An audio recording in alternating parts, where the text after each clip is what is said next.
Welcome to the Stop Doing Stupid Stuff podcast, where we cut through the noise and get to what's actually working and what isn't in today's workplace.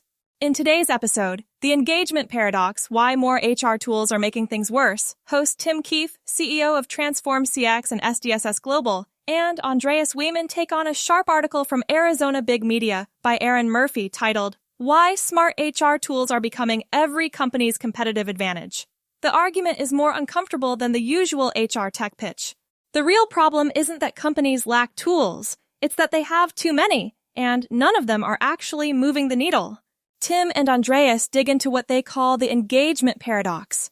Since 2020, the number of HR tools, survey platforms, wellness apps, and recognition systems has climbed in a nearly straight line, while Gallup's Global Engagement Index has dropped at almost the exact same rate in the opposite direction.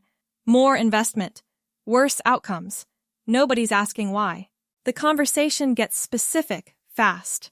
7 fragmented point solution dashboards handed to a first-level manager overseeing 2 shifts, an annual engagement survey that produces beautiful data nobody acts on, a workforce that, by most measures, has largely stopped caring, and a layer of management that was never trained to do anything about it. Tim and Andreas make the case that dashboards without action aren't tools, they're decoration. And so the real gap isn't information. It's the last mile between insight and a human conversation that actually changes something. They also introduce what a better model could look like, one that meets managers where they are, speaks to them in plain language on the way into work, and tells them who needs a word of recognition today and who's quietly falling off the rails, and, critically, how to have that conversation based on who that person actually is, not a replacement for the manager. A way to make the manager more human, not less. If you run a team, lead an HR function, or have ever stared at an engagement dashboard and wondered why nothing seems to change, this one's for you. It's a candid, data-grounded conversation about what intelligent tools actually need to do and what it costs when they don't. Hey everybody, welcome to another Stop Doing Stupid Stuff podcast with myself, Andreas Wieman, and the big guy, Tim Keefe. Tim, how's it going, bud? You're making a crack about my weight. I get it. It's been a long winter. Yeah, Lee, I try to give you a softball complimentary opening and you turn on it. Yeah, well, it's yeah. Anyway, now that it's springtime and beautiful spring on the West Coast here, we have an interesting article today. As you know, we've been talking a lot about, obviously, our focus and Stop Doing Stupid Stuff is, employee experience drives customer experience, drives outcomes, and not to limit ourselves to for-profit organizations. This is really true of any organization interacting with any kind of external user or consumer of that organization's output. And a long lead in. Anyway, article today is from Arizona Big Media. The author is Aaron Murphy, and she's written a very interesting conversation about why smart HR tools are becoming every company's competitive advantage. And with that, you don't have an opinion on this by any chance, do you, Andreas? No, not really. I was just going to mainly be quiet on this topic the entire time and let you talk. No, of course I have a huge opinion on this. If you look at the data on this, right, as you know, I'm a data nerd, we call it the engagement paradox. And so if you look at the amount of tools, HR tools and survey tools and what are they called, wellness apps that are bolted on, recognition apps, et cetera, they've skyrocketed in the number of quantity since 2020. There's a pretty linear line going straight up. Coincidentally, or maybe not coincidentally, I don't know, maybe correlation isn't causation, like everyone says, but the Gallup Engagement Index globally has gone down at the same exact rate, the opposite way. So the more tools that are in the marketplace, the worse engagement gets.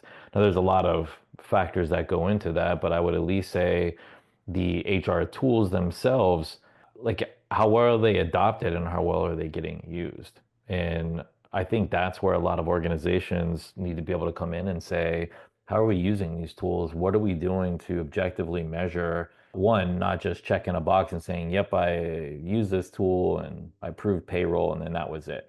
Or I approved a schedule or a PTO change or something like that.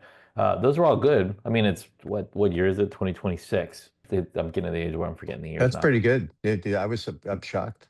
2026, and companies, organizations are bragging about, yeah, it's all automated. We can send your PTO request to your phone. Like, you want to know what I can do on my phone? Like, approving PTO requests is like the least of my concerns of that. Yeah, it's 2026. We know that. That should be the standard bearer. But what are companies doing to actually introduce tools that get utilized and leveraged to help with HR? And you know my position on this. I think HR departments and HR leaders have bared the brunt over the past few years of diminishing SPOC ratio support and the tools that they have. And so I think it clearly shows in the numbers, at least in the private companies we talk to that we're helping, and then obviously the public companies that are disclosing in quarterly earnings and things like that. You're seeing people-centric operations are they mirror the Gallup poll where Wow. engagement is dropping off a rock. Yeah. Imagine if public companies had to report out on their actual employee engagement and the correlation of that engagement to business outcomes. It's interesting because in other parts of the world they are. Like and we're doing some work in the Middle East right now, and companies are required to report to the government on that. Now, I think it's a big question about how that is being determined, for a particular company. But, again, I go back to my analogy. If based on Gallup's reporting, if here in the United States, if we're at 30% engagement, 30% of our employees actually care about the work they do. If I was an investor or owner of that company, I'd be questioning the executive team, like, what are you doing to fix that problem? Because that's a huge leakage point of cost in our business. And of course, Well, nowadays it'd be like, oh, we're replacing all the people with AI. Yeah, that's by replacing everybody with AI voice. And the answer is, you know, well, how uh, long have they been saying that for, though, now? How many quarters have they been saying that? Well, the good thing is, though, investors, they've got these superheroes called investor analysts that ask these really, really deep questions on their quarterly earnings calls, you know. Yeah. So Ken, what color vest are you wearing today? Oh, that's really nice. Thanks. That was my question. Have a good one. And when you say Ken, I'm assuming you're making a fictitious name of like Ken and Barbie or something like that. Exactly. Exactly. Who else would I be talking about? No, but again, I think what we're trying to say here is, and I think it's true in many places, but we have a lot of tools, right? We've had a lot of tools for a long time. The question is, what do the tools tell us and what can we do about it? And whether it's an annual survey that identifies trends that nobody ever does anything with, which has been the model for a very long time, or semi-annual survey, or it's even more specific tools that are running, whether they're anonymized or they're not, surveys within the organization. Yes, there may be some information there and it's presented in a really nice dashboard, but then you have the other side of the problem, which is, who are the consumers of that information? Is it HR? Is it the managers and the leadership? Is it the individual employees? Well, it's not the people doing the engagement, apparently, according to the Well, engagement results. apparently, and then at the same time, who are the consumers, and then are they prepared? Do they have the training, Right. the inputs to actually do anything with it? I mean, we've got one of these tools, so we have to be open with everybody. We're not completely unbiased in this conversation, but we see the need, and we brought a product to the marketplace that we think addresses some of these things, if not all of them. But a big part of that is, and we've learned this through our interactions with the marketplace, you can have great dashboards and really intelligent dashboards even, but if the consumer, one, doesn't have the time and the training and the focus, the dashboard is just a dashboard. It doesn't Yeah. accomplish anything. And so, how do you make those things actionable that are consumable by the individual, right? You and I talk a lot about, like, people don't read anymore. Okay, so is this now an audio file that, is Right. a voice message or an audio file that goes to every manager every morning saying, hey, based on last week's or last month's or last quarter's input, and I'm going to be careful to not say survey, but input, these are the follow-ups you need to be doing with your staff. And here they are listed in order of criticality. You need to talk to Tim because everybody who's working for him since you promoted him is very unhappy with his leadership. and this is a brewing problem, and you're going to have a big problem in that group. Oh, crap. And when you talk to Tim, Tim is a very introverted, data driven individual. You need to be focused on that and not giving him high level strategy stuff. You need to give him specifics so that he can Yeah. understand and be capable of responding to that. But Wow. think about that scenario though, Tim. Aside from HXOS, which is our product, right? What do you have out there? You have a bunch of, and I think this is where Erin kind of gets at it in her article here. You have a bunch of point solution tools. You've got an HRAS, that's the database. You've got a payroll system, or maybe the payroll system's in there. You have a time off system, or you have this annualized survey, or you have this, I don't know, company app where if you show up to work, so many times you get a gift card and you get to go spend it in this online store or whatever, you have. But they're all disparate, kind of fragmented solutions. And so when you talk about the engagement paradox, you got here, there's describing what you just did, what you just described, rather. Let's say there's 7 different point solution tools for that. Now you have this one poor manager who's expected to engage with, let's say 10 to 15 employees on their team, and they're looking at these 7 different point solution systems and trying to make sense of it. And they're probably all dashboards to your earlier point. So now they're looking at 7 different dashboards.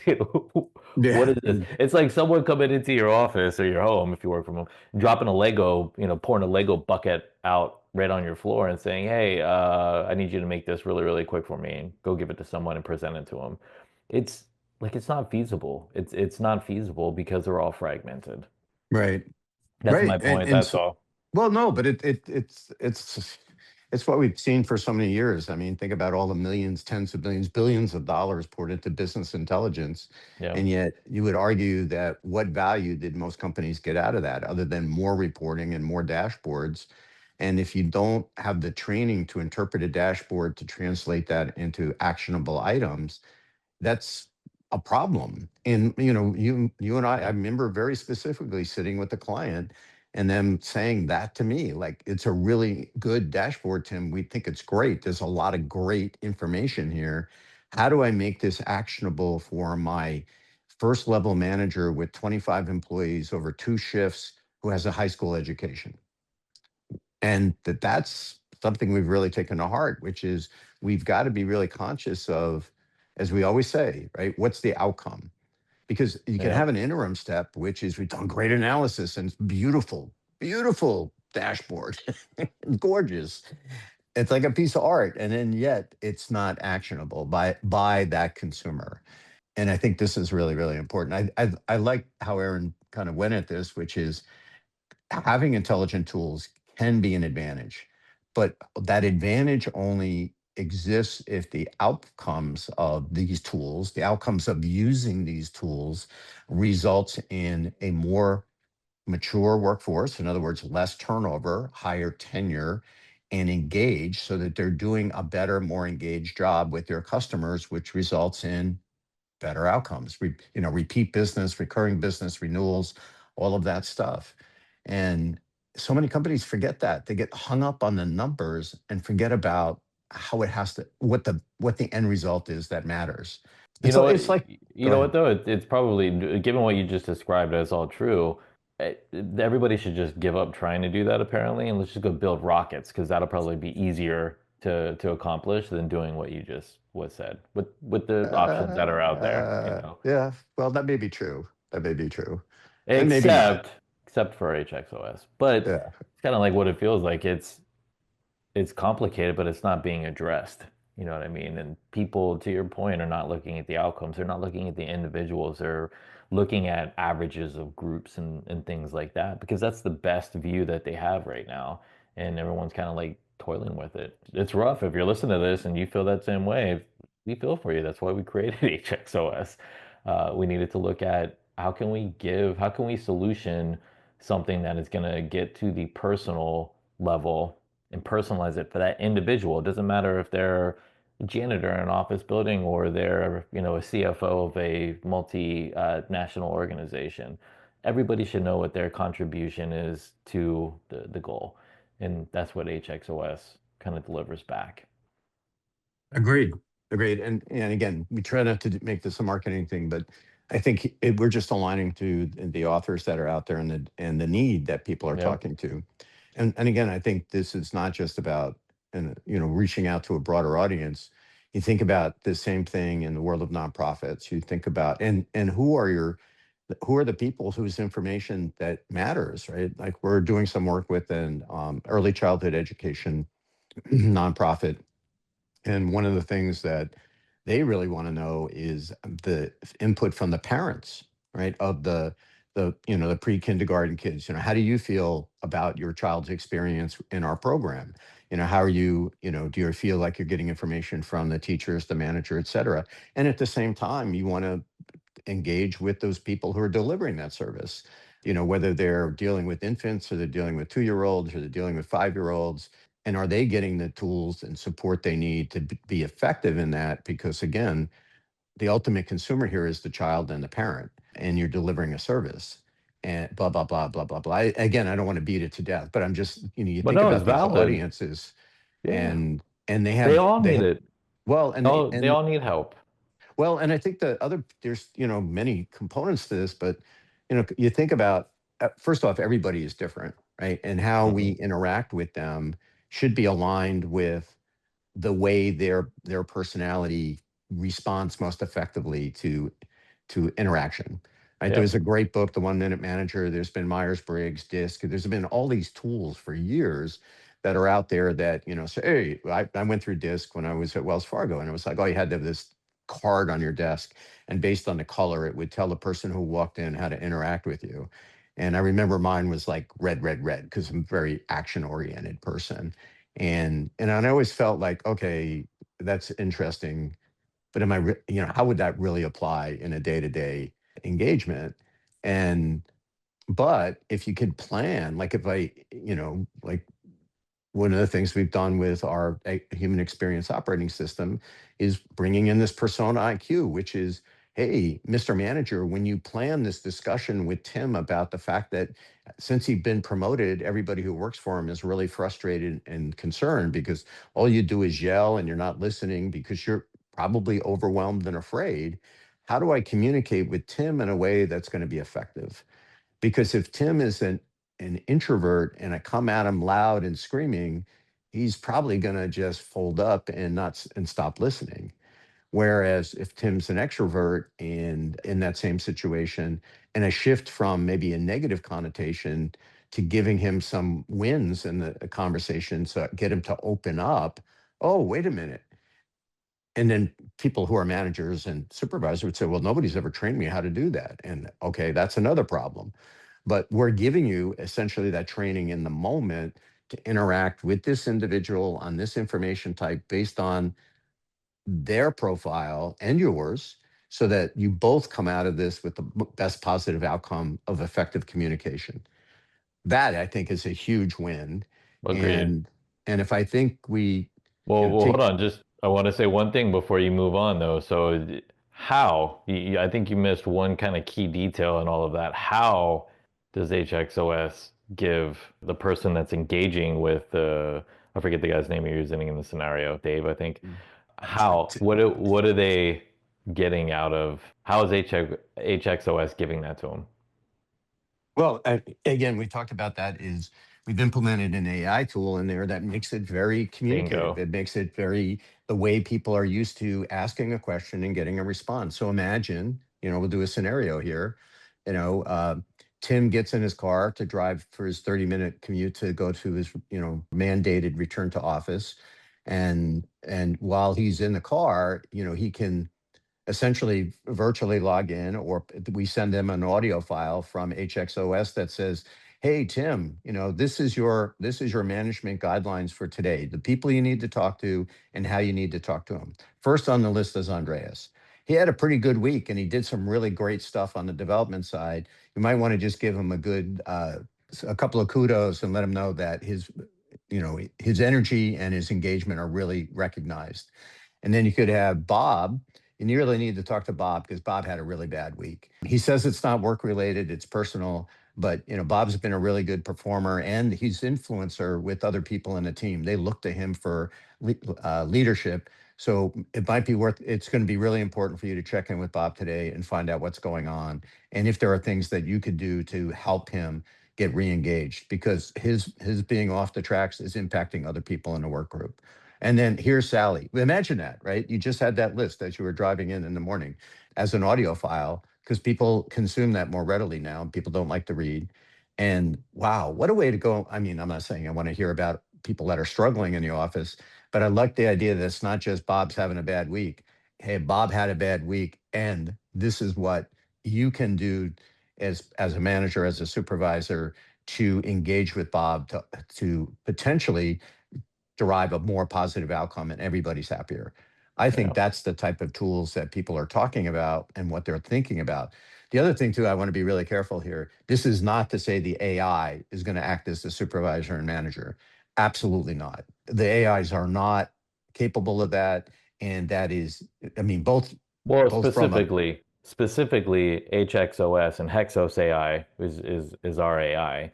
yeah, It's for the people manager, and it's very purposely designed to make sure that the manager that you just described is the one engaging with their employees, not the AI, the manager. It's meant to solve the engagement paradox of the plethora of tools that are, claimed to be out there to be HR and people and culture focused or whatever, but we're not seeing it in the actual outcomes and the engagement, right? Or productivity or layoffs or et cetera.